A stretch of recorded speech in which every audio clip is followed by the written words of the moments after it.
Tu as entendu ce qu'il a dit? La fête est finie. Ah, évite ton sac, gamin. Qu'est-ce que tu sais à propos de ce bouquin? D'abord, je veux savoir comment tu l'as eu, à quel endroit et à quel moment.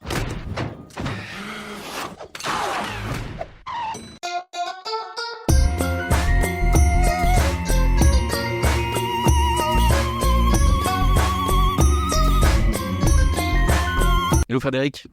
Salut Alexandre. Ça va? Ouais, ça va bien. Bon, écoute, je suis hyper content de te recevoir sur ce nouvel épisode de TechSource où tu vas nous faire le plaisir de partager avec nous tes sources. Mes sources. Voilà, ta stack, comme on dit. Dans les premiers épisodes, on disait, voilà, tu vas vider ton stack. Et bien, j'espère que ton stack sera une hotte. On s'approche de Noël, là, vite fait. J'en doute pas. Frédéric, vrai ou faux, tu es belge? Je suis belge. Vrai ou faux, tu as déjà écrit un bouquin? J'ai déjà écrit un bouquin. Co-écrit un bouquin. Un super bouquin, ouais. Super playbook, quand même. Un playbook, ouais, c'est comme ça qu'on l'a appelé. Ouais. Vrai ou faux, tu as œuvré tu as été consultant. Je suis toujours. Tu es toujours Je consultant. suis toujours consultant. Le KM, le Knowledge Management, c'est quelque chose qui te parle? Ça me parle énormément et encore, je sors d'une réunion sur le sujet. Ouais. C'est vrai? Ouais. D'accord. Vrai ou faux, tu détestes les communautés de pratique? J'adore les communautés de pratique. J'adore et je reste parfois un petit peu sur ma faim. Ouais. Je voudrais en voir plus, ouais. Ouais, je pense qu'en franchement, il y a un énorme potentiel sur les communautés de pratique. Et étrangement, c'est très trendy. En tout cas, dans l'environnement dans lequel je navigue pour l'instant, chez mes clients, c'est très trendy. Mais on n'est qu'au début, à mon avis. On n'est qu'au début. Et certainement, si tu mets ça en relation avec ce qui se passe dans le monde du média social, enfin, on va en parler, hein. Dans le monde du média social, je pense qu'il y a un appétit, même parfois pas encore défini par les futurs possibles utilisateurs des communautés de pratique. Il y a un appétit qui grandit sur l'utilisation de ces communautés. En fait, on s'est croisés surtout sur ce sujet, sur le sujet des communautés de pratique. Il y a 1000 choses à dire sur les outils aussi qui permettent de voilà, on est à l'ère de l'intelligence artificielle. Il y a 1000 questions à creuser sur ce sujet-là. Mais bon, voilà, Oui. Les gens ont compris un peu ton profil. Première question, qu'est-ce que tu as sur la home screen de ton téléphone? Qu'est-ce que tu as comme app? Est-ce que je vais avoir honte? Attends, je déroule le truc. Alors, sur la home screen, la première home screen, j'ai un widget tout nouveau. Ouais. Ouais. J'ai toujours détesté ça. C'est un iPhone, hein? C'est un iPhone. Ok. Ouais. Et donc, j'ai le widget de Spotify. Ah, le widget, c'est pas l'app, c'est le widget, ouais, le widget avec. C'est là où tu as l'app. Ceux que j'ai écoutés. Il va me demander, t'as écouté quoi? Voilà, ça, c'est bien. Donc, j'ai le widget. Donc, tu voyages pas mal. Je voyage pas mal dans ma tête. Dans ta tête. Dans ma tête, ouais, je voyage pas mal dans ma tête. J'écoute énormément Spotify, en fait. Toute la journée. Ok. Des millions d'heures. C'est le concours à la fin de l'année avec mes enfants pour savoir combien de dizaines, milliers d'heures on a écouté des podcasts, de la musique, etc. Et je gagne pas mal, effectivement. Donc Spotify, effectivement, parce que c'est l'app que j'ouvre le plus sur une journée. Et je bosse pourtant, hein, mais entre des réunions, j'ai besoin d'écouter de la musique ou un podcast, etc. Et certainement quand je bouge, même sur mon vélo, en fait, j'écoute un podcast. Je suis le seul qui fait du sport en écoutant un podcast culturel, par exemple. J'ai pas de musique qui fait bon. Donc voilà, et puis il y a l'application photo, parce que j'utilise ça énormément, en fait. L'application. Pas que pour des photos, en fait. Tu l'utilises pour... J'utilise énormément. Je fais énormément de screenshots. Ouais, c'est ça. En fait, énormément. Et des fois, c'est involontaire. Non? Moi, ça m'arrive d'en faire beaucoup involontairement. parce qu'en plus, et là, c'est rempli de... Ouais, et puis j'ai mis l'option, tu sais, où tu tapes 3 fois sur le dos de ton iPhone et donc il prend un screenshot. Ah oui. Et du coup, si tu laisses tomber ton iPhone rapidement sur une table, parfois il prend un screenshot du truc. Ouais, voilà. Donc je prends beaucoup de screenshots sur mon iPhone, mais aussi sur mon ordi, etc. Et comme tout est assez bien synchronisé, forcément, voilà, ça me permet en fait de revenir, c'est des petites habitudes, hein, de revenir à la fin de la semaine sur les screenshots que j'ai fait pendant la semaine, en général de les détruire, mais souvent de me souvenir d'un truc que j'avais vu, voilà. Donc j'ai les photos et l'appareil photo, puisque je prends donc aussi pas mal de photos, Safari, simple. Ouais. Les contacts. Non, en fait, c'est hyper basique. Les contacts, Safari. Alors, WhatsApp, quand même assez peut-être, marrant. Non, alors WhatsApp, je m'y remets depuis peu. J'ai horreur de ça. Donc, il est effectivement dans le bas de mon iPhone, puisque j'ai eu des remarques de mon entourage me disant que je ne répondais jamais au WhatsApp, pour le coup, parce qu'il était Tu l'as rapproché. Tu l'as à la bien page 3. Ouais, voilà. Mon calendrier est très important, parce qu'en fait, c'est en gros la seule chose sur laquelle tu as réellement encore du pouvoir, c'est sur ton calendrier. Supporte pas qu'on gère mon calendrier, c'est hyper important. Et puis j'ai la première application non-iPhone, enfin non-Apple, et c'est quasiment non, c'est pas la seule quand même. C'est Things qui me permet de gérer mes tâches. Donc c'est Things. Je connais pas ça. non, C'est gestion de projet. Des petites icônes là. Non, c'est une gestion de tâches de Cultural c'est pas. Craft. Ok. Qui a été bien mise en avant par Apple lui-même. C'est, je pense, encore... C'est une to-do list, quoi. C'est une to-do list. Mais ça fait super bien boulot. Le design est juste parfait. Et je trouve qu'en termes ouais, moi, je suis belge, donc je fais beaucoup de franglais, j'allais dire usability, mais en termes d'usage, effectivement, elle correspond tout à fait... Et tu peux affecter des tâches à quelqu'un ou ça va dans ce niveau? Non, vraiment pour toi. Ouais. Ok, ouais. Mais ça te permet de noter tout. Ça te permet de noter tout, de les mettre dans des boîtes, entre guillemets, de définir si tu dois le gérer à une certaine date, d'avoir des rappels, de dire que tu dois avoir, que tu le feras peut-être un jour. Donc, en fait, tout ce que je vois passer, et on va revenir sur l'apprentissage personnel plus tard, mais tout ce que je vois passer, en fait, arrive dans ma Web Things. Puisqu'en fait, si on te parle d'un service, d'un site web ou autre, pendant la journée, entre deux réunions, ou même pendant une réunion, etc., t'as pas le temps d'aller la voir, t'as pas le temps de la... Voilà, et puis je vais pas encombrer, je dirais, mon personal management, knowledge management de tout et de choses. Donc je le note dans mon Things et j'y reviens plus tard. Ça me permet de me souvenir toujours de ce dont on m'a parlé et de décider si je le conserve ou pas. Donc toi, c'est Things. Alors, il y en a beaucoup, là. Les précédents, c'était Notes. J'utilise pas mal Notes. Alors, j'utilise énormément Notes aussi, mais ça vient après dans le processus. Ah, ok, d'accord. Ouais. Donc, premier jet, c'est là. Tu sais que tu mets tes petits et tu les retrouves tout le temps dans Things. Ouais. Et deuxième passe... ouais, j'aime beaucoup Notes, j'avoue. Ah, alors, mais c'est récent. Ah oui? Parce que j'utilisais une app jusqu'il y a peu, de manière un peu compulsive, qui s'appelle Day One. Oui, c'est un journal. Un journal. Intime, même. Un journal intime et que j'utilisais en fait pour ma vie professionnelle. Ouais. Donc je notais tout, il y a des tags, etc. C'était vachement bien. Ouais. J'avoue que je l'ai un peu quitté parce que dans Notes, finalement, maintenant, c'est quoi le delta entre... t'as du tagging, etc. Tu peux quand même bien organiser les choses. Ça s'améliore depuis quelques années. Ça s'est vachement amélioré. Donc là, Apple va bientôt sortir une application de journal aussi. Oui, je suis assez impatient. Qui n'est pas sorti encore, on est d'accord. Non, tous les jours, je suis là. Alors, il n'est pas sorti. Non, il n'est pas sorti. Il l'avait annoncé pourtant. Donc, c'est pas sorti. Donc, il y a Things, la météo, parce que j'habite à Bruxelles, et donc la météo, c'est super important. Tu te rends pas compte, c'est bien de savoir quand il y aura un coin de ciel bleu. Et puis Plan, parce que j'utilise Plan. Alors, je sais que tout le monde utilise. Comment ça Map.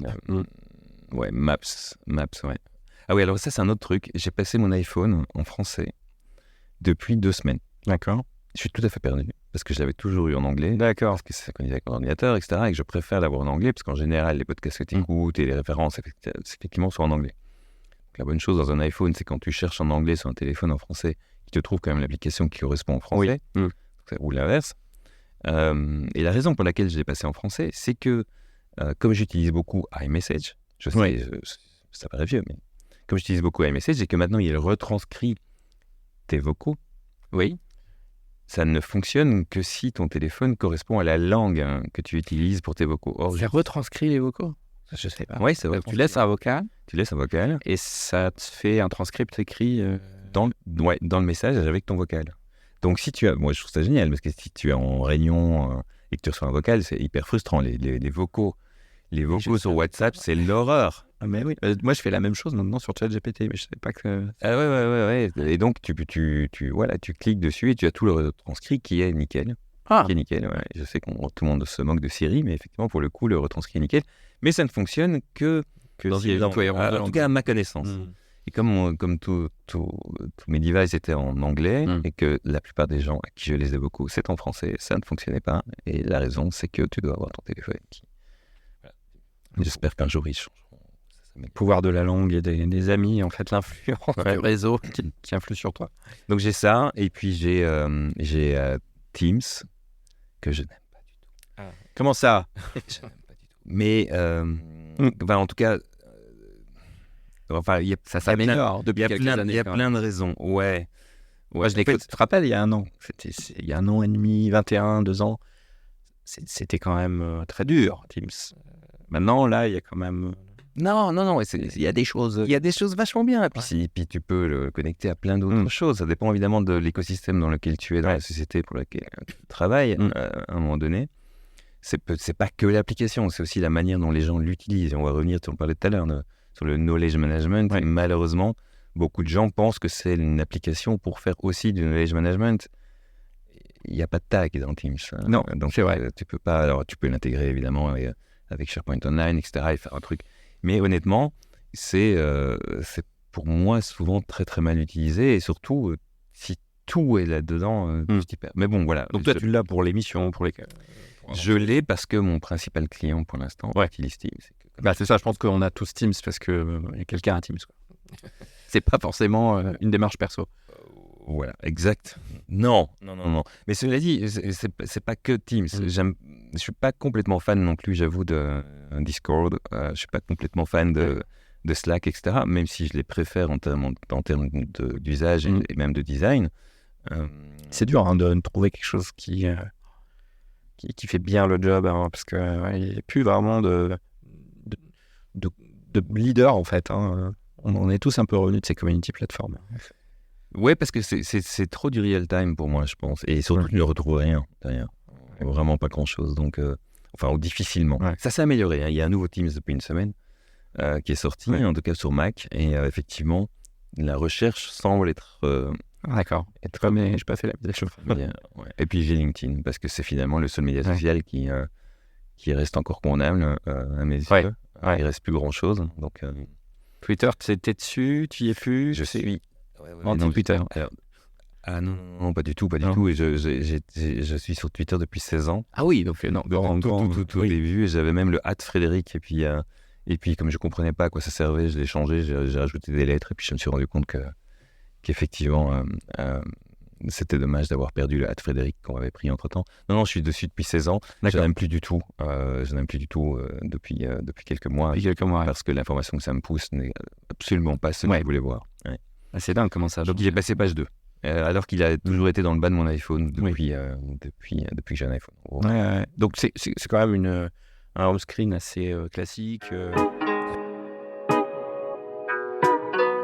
On va passer sur tes lectures, en tout cas tes sources de lecture. Voilà, pas sur les lectures en général, mais tes sources de type newsletter, blog. Tu suis quoi? Tu lis quoi par rapport à ton domaine de veille, ton secteur de veille, qui tu peux peut-être en dire un mot. Là, on en a parlé un peu dans le vrai ou faux, mais t'es sur le knowledge management, t'es sur les communautés de pratique, donc forcément tu dois avoir des sources sur le sujet que tu consultes régulièrement.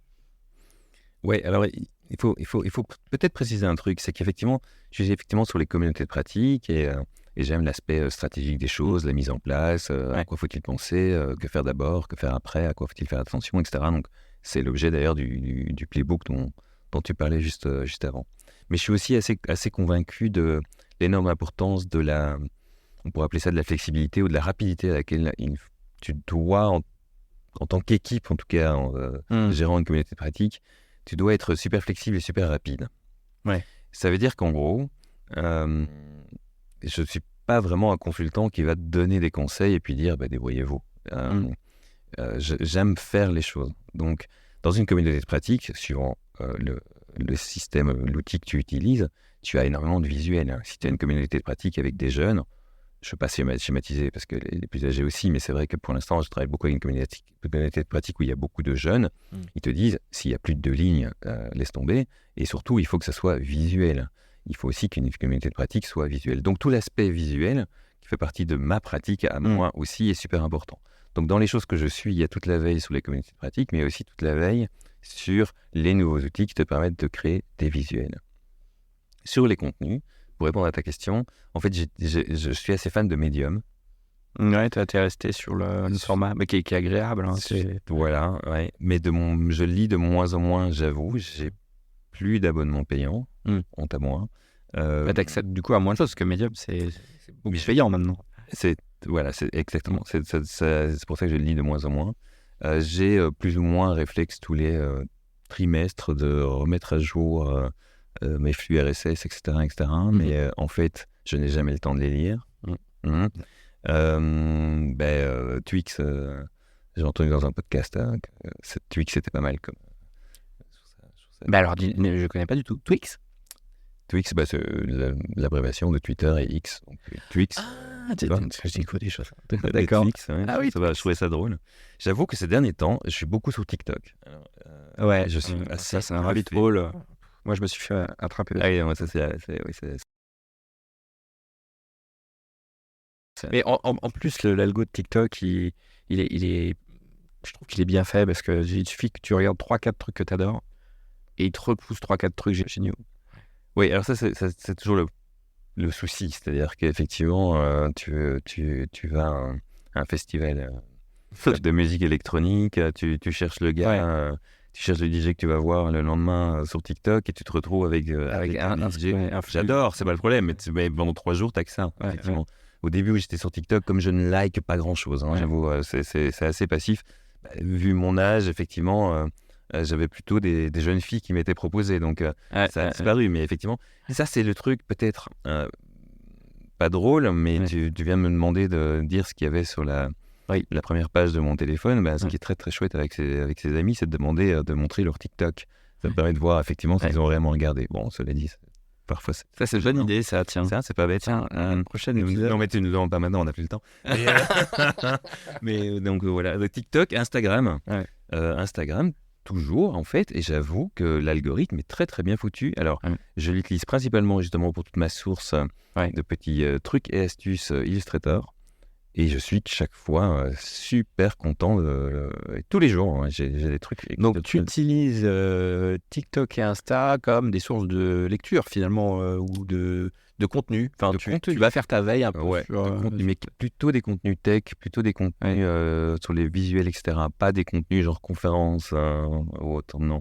Ouais, donc parce que tu parles de visuel, tu peux expliquer en 2 mots, parce que ce que tu expliquais, c'est que cette partie visuelle pour toi dans ton métier elle est cruciale, quoi. Elle fait que tu es obligé d'avoir de l'insplit Oui, alors tu as deux types pas deux types de visuels, mais tu as différentes choses effectivement. Donc il y a à la fois l'habillage d'une plateforme, parce que les plateformes tu dois les habiller, t'arrives toutes vides forcément, et donc toute l'identité visuelle de ta plateforme, j'adore faire ça, c'est assez nouveau en fait. À la base, en fait, je fais plutôt de ce qu'on appelle de la modélisation visuelle. C'est-à-dire, tu as un concept, tu as un projet, tu as un pitch à faire à un client, tu as une idée à résumer, à synthétiser, etc., etc. Et donc, j'adore effectivement créer des posters, des visuels. Et je viens en fait du sketching. J'ai fait ça pendant des années. Donc, sketcher en temps réel, effectivement, des idées, des conférences. Et au début, je faisais ça effectivement sur papier avec des crayons de couleur, en gros. Et puis, je suis passé à l'iPad. Et au fur et à mesure, je me suis rendu compte qu'il fallait structurer très très fort et j'ai utilisé de plus en plus des outils digitaux. D'accord. Voilà. Ouais, et donc du coup, tu es en veille sur ça. Et est-ce que tu as des... Donc tu dis que sur le côté newsletter, contenu blog, tu étais sur Medium, maintenant tu y es moins. Substack un peu, non?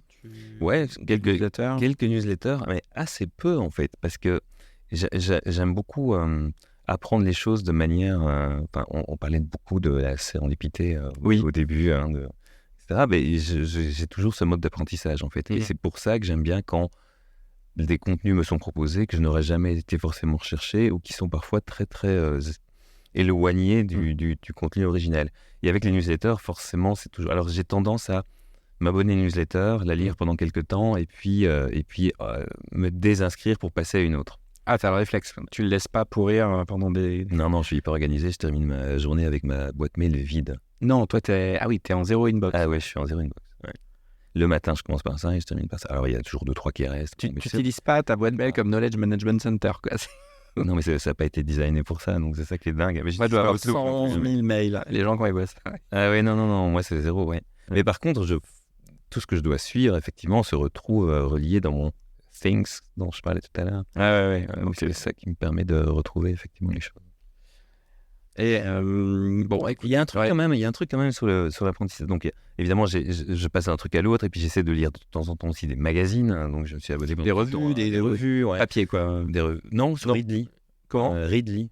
Ridley. Ouais, Readly. Donc c'est une app où tu t'abonnes. C'est le petit Spotify du magazine. Ouais, alors en France, on a un truc, je sais pas si ça s'appelle Caféine, je crois.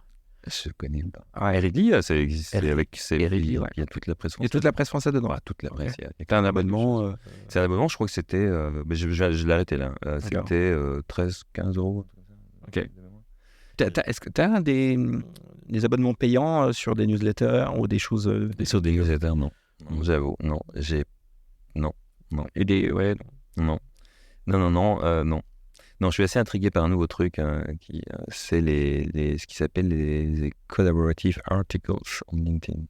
Oui. Tu avais passé? Bah oui, parce que tu me l'as poussé, ouais. Ah bah oui, c'est vrai. J'ai dit, mais c'est quoi? Et c'est fait par des gens derrière ou c'est l'algo qui te montre ça Écoute, je sais pas trop, apparemment. Donc je pense qu'ils l'ont poussé il y a un mois ou un truc comme ça. C'est assez récent. Ouais. Donc les personnes qui écrivent l'article au départ ont été sélectionnées par LinkedIn. Par qui, comment, j'en sais rien. Ouais. Et les personnes qui peuvent contribuer sont aussi elles-mêmes sélectionnées par LinkedIn. Parce qu'effectivement, je n'ai pas trouvé au départ comment et j'ai reçu une invitation. Alors à mon avis, il y a un algo qui détecte qui va voir quel type d'article et après au lieu de recevoir un badge, en gros, tu reçois une invitation à commenter l'article.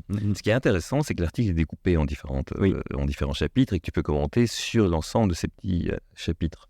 C'est un nouveau format que je trouve assez intéressant. Je me demande vers quoi ça peut aller, mais c'est une belle manière de faire un contenu sélectionné, propre. Et on en revient sur ce que je te disais tout à l'heure sur les communautés pratiques. C'est pour ça que moi, je pense qu'il y a quelque chose de potentiellement gros qui pourrait arriver. C'est qu'on entend quand même beaucoup autour de nous, je ne sais pas toi, mais de gens qui te disent « je veux bien aller sur un truc collaboratif, mais je veux que ça soit un safe place. Je ne veux pas avoir des trolls inconnus qui viennent de partout. Je m'exprime dans un endroit où je connais les gens. » Et donc, j'ai l'impression que cet aspect non pas censure, mais cet aspect effectivement qualitatif et sélection au niveau de la qualité, ça ne veut pas dire que mes commentaires seraient forcément toujours qualitatifs. Je n'ai pas dit le contraire, mais ça... Non, mais c'est intéressant. C'est ce qu'ils font, ça augmente. On a effectivement dans les communautés, on n'a pas une saturation de qualité tout le temps. Donc, on a plutôt une saturation de quantité de messages quand ça marche bien. Mais alors, pour arriver à dégager... ça fait un peu user-generated content, là, comme on dit. Mais ça fait ça, ouais. Un peu bien foutu. Ok, donc ça, c'est tes lectures, les soirs de tes lectures... Ça, c'est mes lectures newsletter. Enfin, mes lectures, on va dire, web. Ouais. Ta veille un peu. Ma veille, mais j'y passe pas tant de temps que ça, en fait, j'avoue. T'apprends aussi énormément. Et tu sais ce que tu cherches aussi. Ouais. Tu vois, c'est la sérendipité, c'est se nourrit du fait qu'on ne sache pas ce qu'on cherche, quoi. Donc quand on est un peu plus focus, c'est vrai que ça doit être... Et t'as des livres un peu qui t'ont inspiré, qui ont structuré ta pensée Ouais. Bah ouais, et en fait, tu m'as envoyé là, effectivement quelques questions de part, donc je me suis dit, c'est quoi les livres qui... Je me suis dit, oh là là, je suis marre, parce que il y a beaucoup de ces livres qui datent un peu. Ouais. Qui datent, enfin tout est relatif. Le plus vieux, c'est Laws of Simplicity de John Maeda, je pense, c'est ça qu'on dit, qui est un ancien ingénieur de Philips. D'accord. C'est un tout petit bouquin sous les lois de la simplicité que je recommande vraiment. Et c'est un petit bouquin que tu peux franchement reprendre régulièrement quand tu démarres un projet, quand tu es sur un design, etc. Je trouve qu'il est vraiment passionnant, très facile à lire, vraiment chouette. Ok. Et j'étais évidemment à l'époque aussi, plus ou moins à la même époque, très inspiré par un bouquin de Dan Rome qui s'appelle The Back of the Napkin, qui est le principe de dessiner un truc très simple sur un morceau de serviette. Ouais. Sur un morceau de serviette. Très très bien. Puis et là on est sur avant 2010. Donc voilà. Et en fait, le métier que je fais aujourd'hui, que je fais depuis plus de 10 ans, il a été super fort inspiré par le bouquin Entreprise 2.0 de McAfee, où moi j'y ai cru complètement. Je me suis dit, bah ouais, on va mettre des Facebook dans les entreprises, ça va fonctionner. Et mon premier projet, ça n'a pas fonctionné du tout, en gros. Et je me suis dit, mais pourtant, j'y crois, et qu'est-ce qui n'a pas fonctionné? Et c'est comme ça, en fait, en travaillant avec pas mal de gens différents, etc., que je me suis rendu compte qu'il y avait quand même moyen que cela fonctionne. Mais ce bouquin m'a vraiment pas seulement inspiré à l'époque, mais vraiment été un déclencheur dans tout ce qui est maintenant, aujourd'hui, communauté de pratique, mais qui est toujours aussi l'adoption de nouvelles méthodes de travail. Ouais. In fine, c'est ça. Hein. On appelait ça comment dans les entreprises? C'était Plus collaboratif. ouais, libéré ou... Ah ouais, non, ça c'est venu un peu après. C'est venu après, ouais. Mais ça, ça arrive souvent que des mouvements se détériorent avec le temps et soient repris de manière un peu... Ouais. Oui, c'est ça. C'est un peu comme les ressources humaines dans lesquelles je fais encore beaucoup de consultance et où tout d'un coup tu as les happiness managers. Bon, voilà. Ah oui, voilà. Ouais, voilà, bon. Et sinon, plus récemment, il y a un bouquin que j'ai beaucoup aimé et que je mets pas mal en pratique qui s'appelle The Neo-Generalist, qui a déjà quelques années, hein, D'accord. peut-être d'avant Covid, parce que ça compare. Ouais, c'est une... Juste avant. Le néo-généraliste, donc le fait effectivement de faire pas mal de choses par toi-même, enfin ce que je t'expliquais, de faire pas mal de choses par toi-même, de découvrir par toi-même, et Le do-it-yourself. le do-it-yourself, ouais. Il y a des années, il y a une consultante qui m'avait expliqué que c'était le profil T, en fait.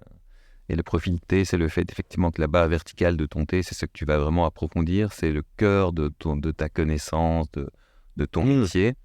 La barre horizontale du T étant le fait de pouvoir te connecter avec d'autres types de connaissances, d'autres types de personnes. Et ce T, tu peux aussi l'agrandir. Cette barre verticale, tu peux aussi l'agrandir en augmentant tes connaissances sur des domaines qui te sont transversaux, en fait, qui ne sont pas forcément à la base de ton métier. Et je pense que c'est important de travailler sur les deux. Ouais. Voilà, je peux continuer sur les bouquins, mais... Non, mais il y en a moins. Les deux premiers, là, je pense que c'est des... La simplicité, là, comment ça s'appelait déjà? Les lois de la simplicité. Ouais. Laws of Simplicity, je pense. Ouais, bah les bouquins, c'est un rabbit hole, hein, on peut dérouler. Je sais plus qui est-ce qui me disait dans le dernier un épisode précédent qu'elle n'aimait pas ça. C'est Camille Lambert, et qui me disait, moi je lis pas les bouquins de ce type-là. Et c'est vrai que dans les épisodes encore précédents, il y avait deux types de profils. Il y avait un profil peut-être un peu plus comme le tien, et le mien d'ailleurs, j'aime bien feuilleter ces bouquins-là. Et puis d'autres qui se disent, de toute façon, dans le sommaire, on a tout vu, quoi. Ouais, mais ça, c'est vrai. Et d'ailleurs, c'est une très bonne manière avant de lire un bouquin, de le sélectionner. C'est-à-dire que s'il n'y a que du texte, tout le temps, moi, je ne lis pas. Il faut qu'il y ait quelques schémas, quelques modèles. Évidemment, c'est ce que j'adore faire moi-même. Ah oui. Non, mais ça, c'est un bon moyen de checker au départ. Il y a un bouquin génial, il y a un bouquin génial que tout le monde doit lire. C'est Factfulness de Rosling. il y a quelque chose. Ouais, mais je crois qu'il a une des TED, les Factfulness. Les Factfulness, vraiment bien. Le monde, effectivement, on a toujours tendance à dire que le monde va plus mal, et effectivement, il y a des choses horribles, il y a des choses qui vont très très mal pour l'instant. Ça a été cité, ce bouquin, je m'en souviens maintenant, par Sylvain Tillon, dans l'épisode numéro, je ne sais plus, mais il l'avait mis en avant sur les faits. Ouais, c'est un bouquin qui te rappelle un peu des bases statistiques, sur effectivement je sais plus les 100 dernières années ou autres. Ça remet les choses en perspective, et ça te permet aussi d'aborder les choses de manière peut-être parfois un peu plus sereine ou optimiste, et c'est pas mal. Et évidemment, bref, vraiment le bouquin est très bien designé, honnêtement, vraiment très bien fait. Alors oui, je lis pas que des bouquins, il y a pas mal de trucs, des PDF qui circulent, des white papers, des machins. Alors il y a des choses horribles, mais il y a parfois des très très très bons trucs. Ouais, des fois tu tombes sur des goldmines, quoi. Exactement. Il y a un gars dans les communautés de pratique que tu connais certainement, Wegner, qui a sorti un nouveau PDF d'ailleurs, il y a quelques semaines. Ouais, c'est assez récent, comme moi. J'ai vu qu'il y a des activités. Très bien en fait, ce PDF. Là aussi, j'utilise Books d'Apple. En fait, Apple m'a complètement enfermé. L'écosystème Apple. C'est ce qu'on se disait tout à l'heure. Ils ont parfait leur système à un tel point que ça devient une méta-app qui... Exactement. Dans l'écosystème. Donc ça, c'était... alors sinon, tout ce qui est vidéo, audio, podcast, j'imagine, tu écoutes? Vidéo, YouTube, jamais. Ou alors, il faudrait que je... Mais pas dans le canapé, comme ça, avec la zapette, tu lances... Jamais. T'as pas cette pratique? Jamais. En fait, je supporte pas les publicités. Et je suis pas accro à certaines chaînes suffisamment que pour prendre l'abonnement. j'ai déjà beaucoup trop de sources, je pense. Donc, non, YouTube, c'est super, super, super rare. Et puis, je trouve ça un peu long, en fait, souvent, les vidéos YouTube. Donc, les vidéos qui sont postées sur YouTube, je trouve ça un peu long. Et j'ai pas le temps de les regarder ici dans mon canapé, même si je regarde énormément de séries, parce que j'adore ça, et de films.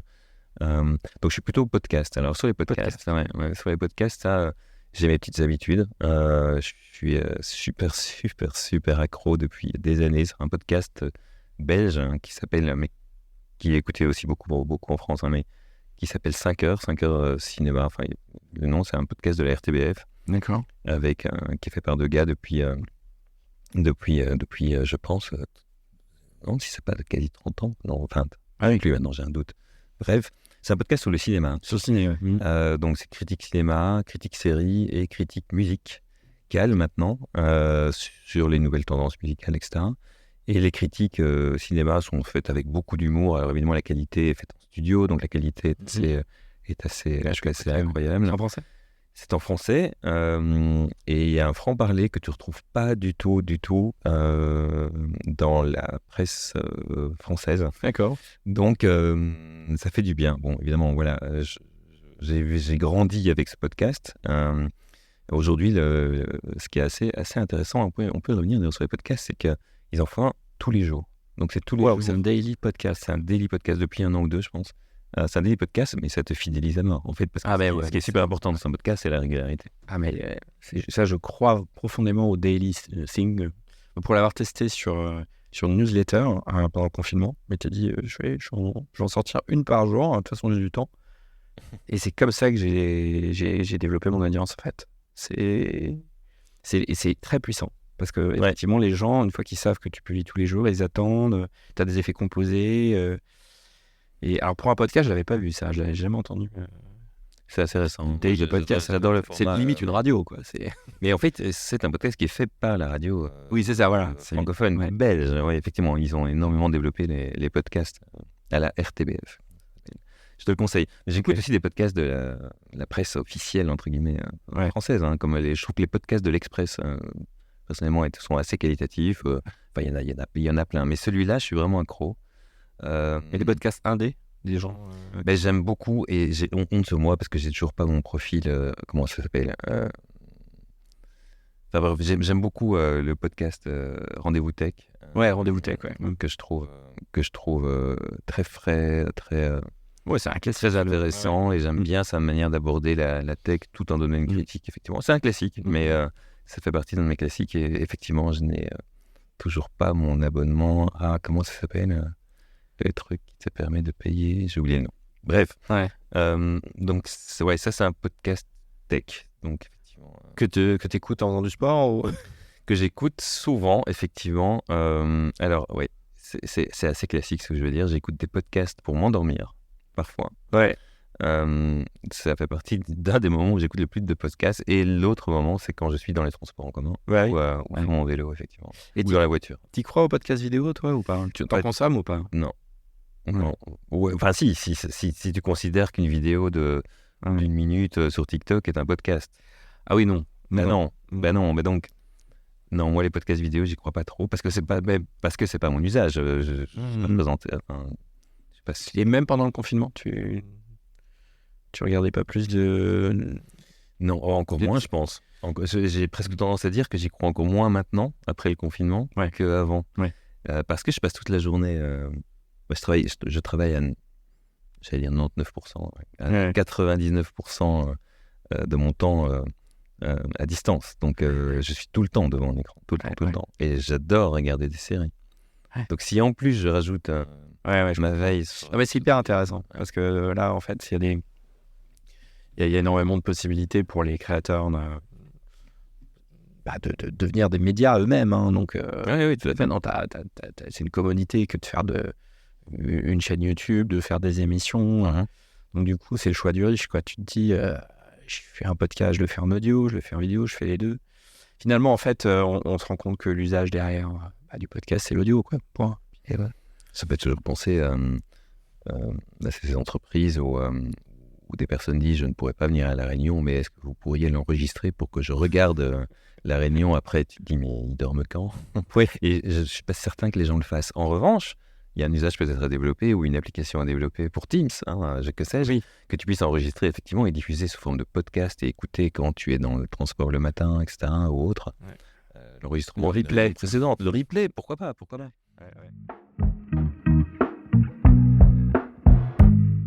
Donc ça, c'est... là, on était sur la partie lecture, grosse partie de lecture et on va dire contenu. Sur la partie appli, tools, Alors, tools, Things, je t'ai dit, things, ouais. Notes, beaucoup. Ouais. Avant Day One, que j'utilisais beaucoup, que j'utilise plus parce que je trouve que Notes fait vraiment très bien le boulot et j'aime bien la simplicité. Et je trouve qu'on s'est un peu compliqué la vie à avoir des apps qui faisaient plein de trucs, des millions d'apps sur son iPhone ou sur son ordi, et puis finalement tu l'utilises peu ou ils s'entrechoquent entre guillemets. Donc, Oui, c'est ça, t'as dit. donc il faut simplifier. Bon, voilà, je peux pas me passer de Miro. Ouais, parce que tu as un facilitateur, tu as besoin de... Ouais, je suis un facilitateur, mais c'est pas que pour les workshops, c'est aussi pour...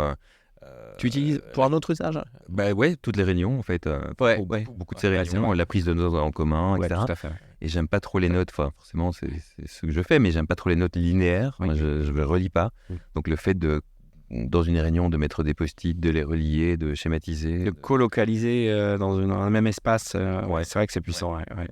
Quand tu fais des visuels, Miro par exemple est génial pour avoir des feedbacks de tes clients. C'est-à-dire qu'effectivement, même si Adobe, donc ça c'est le gros de mes abonnements, c'est Adobe. Mais effectivement, tu as tout le système effectivement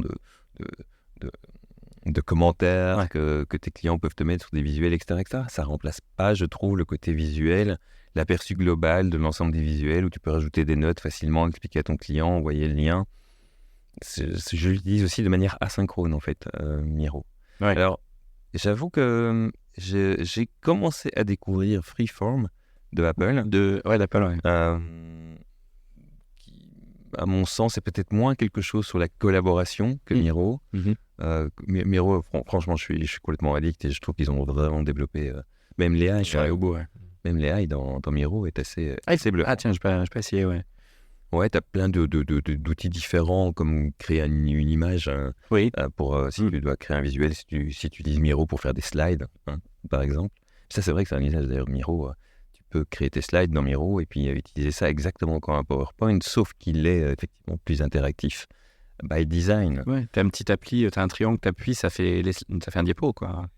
Ça fait un diapo, oui, tu as une fonction présentation, effectivement, où tu peux accompagner les personnes à qui tu présentes quelque chose, mais tout en leur permettant de contribuer sur la page qu'ils voient. Ça, c'est une chose, mais dans Miro, c'est en bêta, mais si 50 personnes mettent des post-it, tu sélectionnes tous les post-it, tu lui demandes de rajouter des hashtags et de les classer par hashtag, par exemple. Ça va super bien.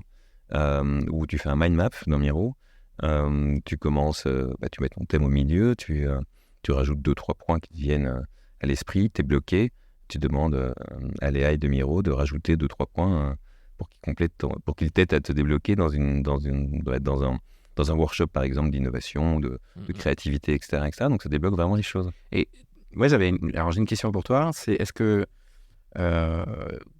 tu referais, ou tu en fais peut-être déjà toujours des workshops physiques de facilitation avec des vrais post-it sur le mur. Ouais. Est-ce que Miro a jet-lagué complètement la facilitation physique, ou qu'est-ce que tu choisis toi si tu préfères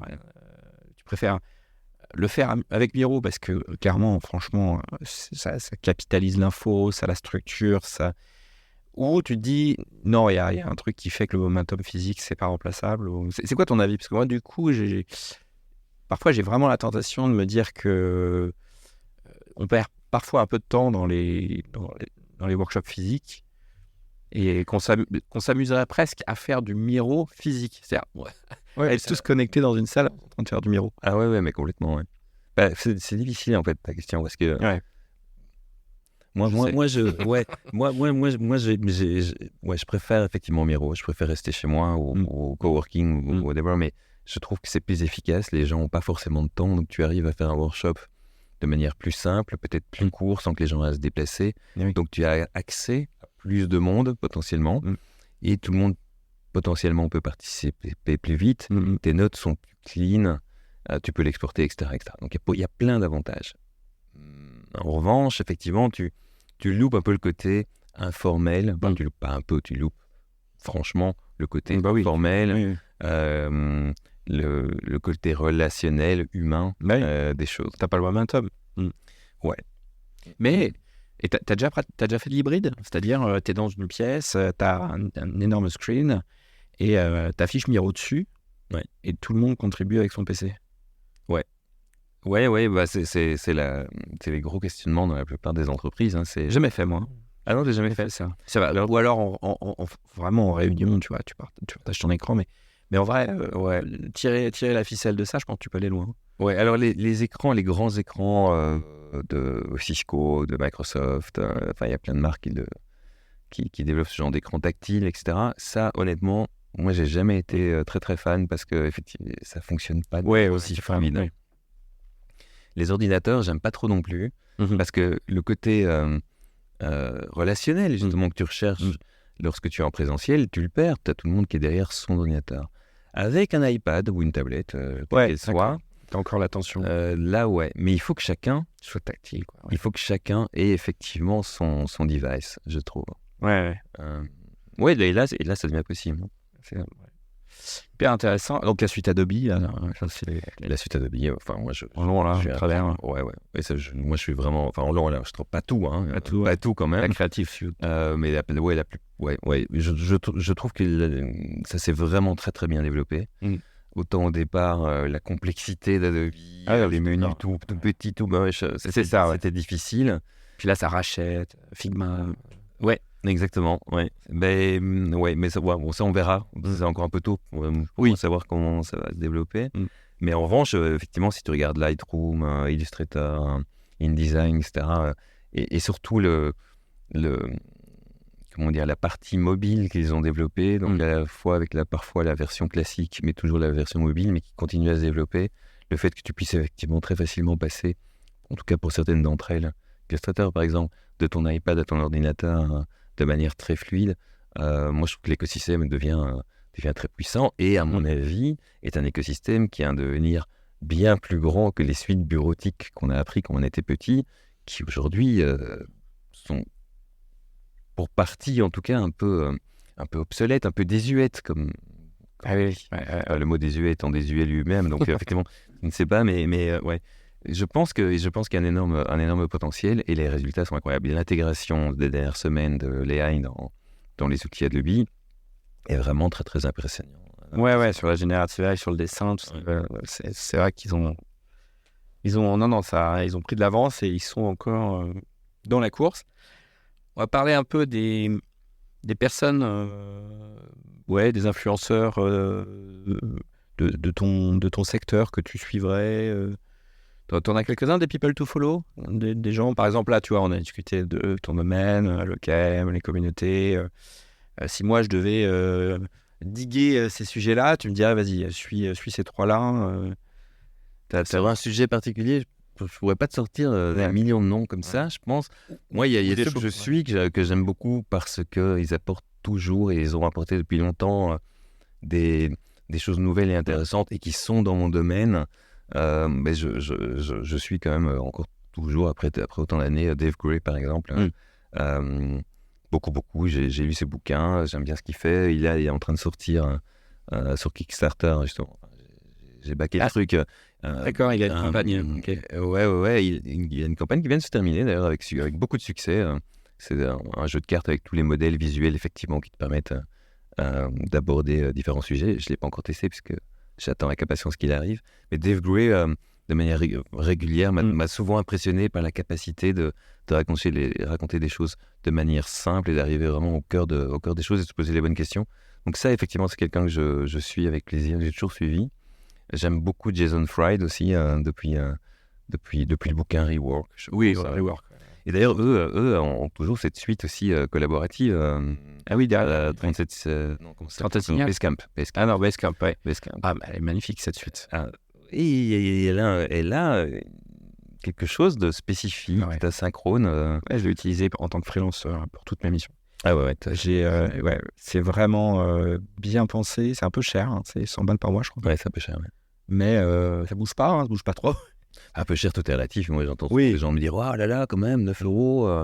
Oui. Et ils sortent de la sandwicherie, tu sais, avec 2 canettes de coca et un sandwich qui leur a coûté plus cher, quoi. Donc, c'est parfois un peu Oui, relou. tout à fait.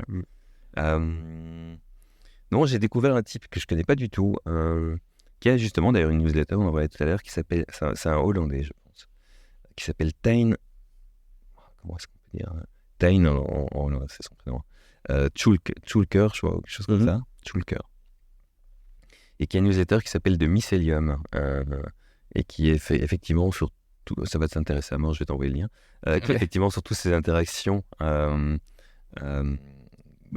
communautaires, sur l'aspect, et c'est un truc que j'ai pas mal travaillé ces derniers temps, sur l'aspect connecté de l'écosystème. D'accord. Et sur le système mapping, en fait. Et c'est vrai que le système mapping, j'ai suivi différents contenus et une formation donnée par des Allemands, je pense que ça s'appelle d'ailleurs System Mapping Academy, l'année dernière, qui m'a vraiment beaucoup parlé. C'est pour ça que j'aime bien faire ces épisodes, parce que je découvre des trucs, mais système mapping, Le système mapping, ouais. Système mapping, c'est tu poses c'est l'art de créer des systèmes, c'est ça? Ou de mapper plutôt, de cartographier? C'est de cartographier tout ce qui rentre. Je ne vais pas être le meilleur pour faire une définition simple, mais c'est de cartographier tout ce qui rentre dans un système, donc tout ce qui peut potentiellement avoir une influence sur un système, sachant que certaines choses vont avoir une influence sur une autre, etc. etc. Et l'idée, c'est de mapper justement les interactions, les influences que ça a. Donc plus tu manges du sucre, plus tu vas grossir, mais si tu manges...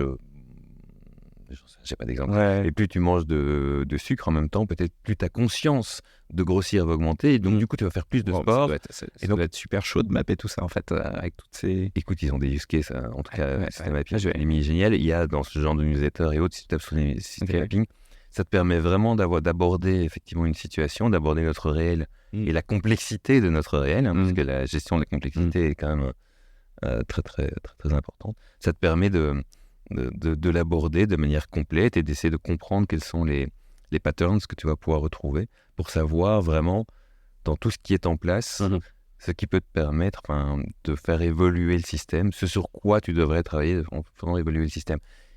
Et ce que j'ai bien aimé aussi là-dedans, ce que j'aime bien là-dedans toujours, en fait, même, c'est le fait que c'est pas forcément problem solving, c'est solution finding. Oui, C'est-à-dire que tu vas pas forcément te focuser sur le truc qui fonctionne mal. Tu vois. Peut-être que le gars qui mange beaucoup de sucre, c'est parce que il se lève très très tôt le matin. Et pourquoi il se lève très très tôt le matin? C'est parce que il n'y a pas de piste cyclable pour aller au boulot et que du coup il doit... Et ainsi de suite, et ainsi de suite. Donc peut-être le meilleur moyen que les gens mangent moins de sucre, c'est de faire en sorte qu'ils puissent aller plus facilement à leur lieu de travail en faisant des pistes cyclables. Enfin, il y a aussi des choses en se focusant sur le positif, en disant tiens, les gens qui prennent leur vélo, qui vont plus vite en général, mais le système mapping appliqué aux communautés, ça doit être incroyable, ça. Sur les grosses communautés. Évidemment, oui, parce que c'est Les jeux d'influence, les jeux de pouvoir, mais c'est très compliqué à mettre en place parce qu'il faut effectivement avoir beaucoup d'intervenants, tenir compte que tu t'adresses à l'ensemble des personnes de ta communauté, encore faut-il les définir. Ce sera un autre épisode, tu reviendras. Ouais, et en même temps, alors c'est quelque chose. Moi, j'ai fait beaucoup de mind mapping et de visuels, de modélisation, etc., etc. Beaucoup. La dynamique et l'approche assez systématique comme ça du système mapping m'a beaucoup impressionné parce qu'en quelques heures, tu peux vraiment créer des modèles. En tout cas, pas des modèles.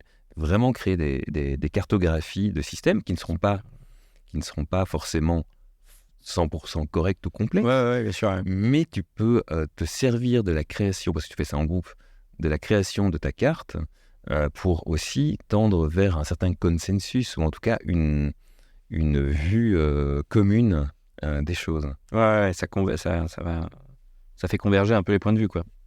Ça peut faire converger les points de vue, ou pas. Ah oui. Ouais. Ou pas.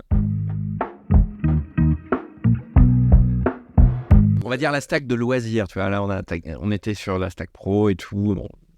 Bon, t'as Spotify. T'es obligé connecté à la maison? T'as des enceintes partout connectées à la voix ou...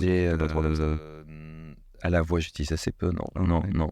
Ouais, j'ai une belle enceinte qui effectivement Ouais. parle à mon téléphone et ça, c'est vrai que toute la famille l'utilise. C'est super important. Je suis très connecté sur les lumières, en fait, effectivement. J'adore Ouais. les Philips Hue, Philips etc. Hue, ouais. Ça, je pourrais plus m'en passer. Je trouve que c'est vraiment génial. En plus, c'est du LED, donc c'est très bien. Et ça, c'est vrai qu'au fur et à mesure, j'ai équipé toute la maison de Alors, tu parlais tout à l'heure, en parlant de loisirs, là, tu parlais de l'émission RTBF sur le cinéma. Donc, tu es un grand consommateur de séries et de films, ouais. cinéma. Ouais. Alors, je suis assez fan de ce qui sort sur Apple TV. Mais c'est Ouais. oui. Ils sont assez gars. Je plus sois, oui. Ouais. Je crois que je commence Silo. quasiment tout. Ouais, mais alors c'est ça qui est marrant, c'est qu'Apple TV, c'est assez clivant. Assez clivant par rapport à soi-même. C'est-à-dire que je suis toujours super enthousiaste quand ça commence. Et parfois tout aussi déçu après 2-3 épisodes. Ce qui arrive moins sur des choses un peu plus mainstream comme tu pourrais retrouver sur Netflix. Je comprends ce que tu veux dire, ouais. Donc j'ai pas tout aimé, mais quand j'ai aimé, j'ai vraiment beaucoup aimé, ouais. Qu'est-ce que j'ai vu qui m'a vraiment frappé Slow Horses. Ouais, effectivement. Vous ne connaissez pas ça, c'est magique. C'est l'anti-MI6, quoi. C'est là où vont les espions ratés qui oublient des sacoches dans le train. Oui, c'est ça, exactement. Ouais, Ils se retrouvent à l'étable. Je vous conseille cette série, Ouais, et j'ai regardé je suis pas du tout foot. J'ai du mal à comprendre un match, pour te dire. C'est pas du tout dans mes habitudes. Mais c'est pas le cas autour de moi. Et donc, j'étais super intrigué de Ted Lasso. En me disant Ted Lasso, comment ça ouais. se fait que ce truc, pendant des années, est resté numéro 1. Ouais. Et j'avoue, ça m'a complètement bluffé. J'ai trouvé c'est vrai. cette série Je connais. Alors tu vois, j'en ai génialissime. Ok. Ouais, j'ai trouvé cette série vraiment incroyable. Ted Lasso. Quoi d'autre Sur Apple TV, il y a Silo. Tu as dû voir passer. J'ai vu. Qui est adapté du bouquin. Ouais. Je suis un peu abonné un peu à tout. Hein. Ouais, j'ai adoré les séries produites par les frères Cohen, Fargo, par exemple. Ouais. Et donc la dernière saison n'était pas disponible en Belgique pendant quelques années. Elle est sortie sur Amazon, je pense. Fargo, pour moi, la plus grande série du monde. Voilà. Tu vas aller voir Oppenheimer, non? J'ai été voir Oppenheimer. Ça vaut le coup. J'ai Alors, toujours pas vu. Ah non, j'ai toujours pas vu. Non. Écoute, je suis allé le voir avec mon fils qui m'a convaincu et j'avais franchement pas énormément de motivation. Et je l'ai remercié 10 fois parce que effectivement, j'ai trouvé le film extrêmement bien construit et visuellement complètement bluffant. Et ce qui était super, la raison pour laquelle tu dois le voir, j'adore ça, c'est que le son est magique. Tu es obligé de le voir dans une salle. Ouais, tu regardes très pas ça bien en streaming dans ta couette, quoi. Non, ça, tu n'aimeras pas en fait en streaming, à mon avis. Mais tu vas le voir dans une salle, je sais pas s'il le passe encore, je pense pas. Ouais, là, j'ai loupé. T'as loupé. Il faut le voir dans une salle super bien équipée, effectivement. Et, Prochain film, c'est quoi? Napoléon? Tu iras le voir? Non, je pense pas. Je sais pas. Prochain film? J'ai aucune idée. Prochain film que j'irai voir, je pourrais pas te dire. Je pourrais pas te dire.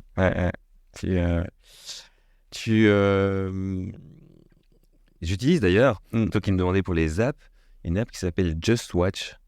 Ça me dit quelque chose, qui est là depuis un certain temps, je crois. Ouais, mais qui est super bien designé. Et je me demande même s'ils n'ont pas maintenant des journalistes qui font certaines critiques. Et ça te reprend effectivement tout ce que tu peux retrouver sur les plateformes, mais toutes plateformes confondues. Donc en fait, tu sais les différentes plateformes et tu vois au fur et à mesure tout ce qui sort. Très pratique. Ouais. Bon, écoute, c'était une stack bien complète. Donc, orienté KM, orienté facilitation, project management, et puis communauté de pratique. Voilà. Écoute, le mot de la fin, t'en as un? On peut te retrouver, on peut te joindre sur LinkedIn facilement si... Tu peux me retrouver sur LinkedIn, même encore sur X. Sur Twix. Que je continue quand même un petit peu à regarder, mais tu peux me retrouver sur Twix. C'est effectivement Frédéric W. Et aussi sur LinkedIn, effectivement.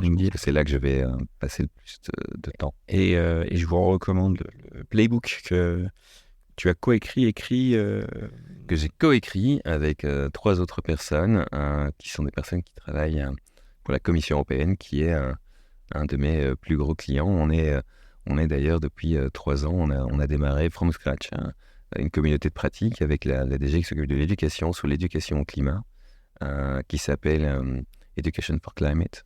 Et on n'a pas parlé de ces outils professionnels, mais on utilise Open Social comme outil. Ah oui, toi, tu reviendras sur l'autre podcast. J'en ai un autre sur les communautés de pratique. Écoute, je reviendrai sur celui-là parce que franchement, ça vaut la peine, je pense. Ça évolue vachement.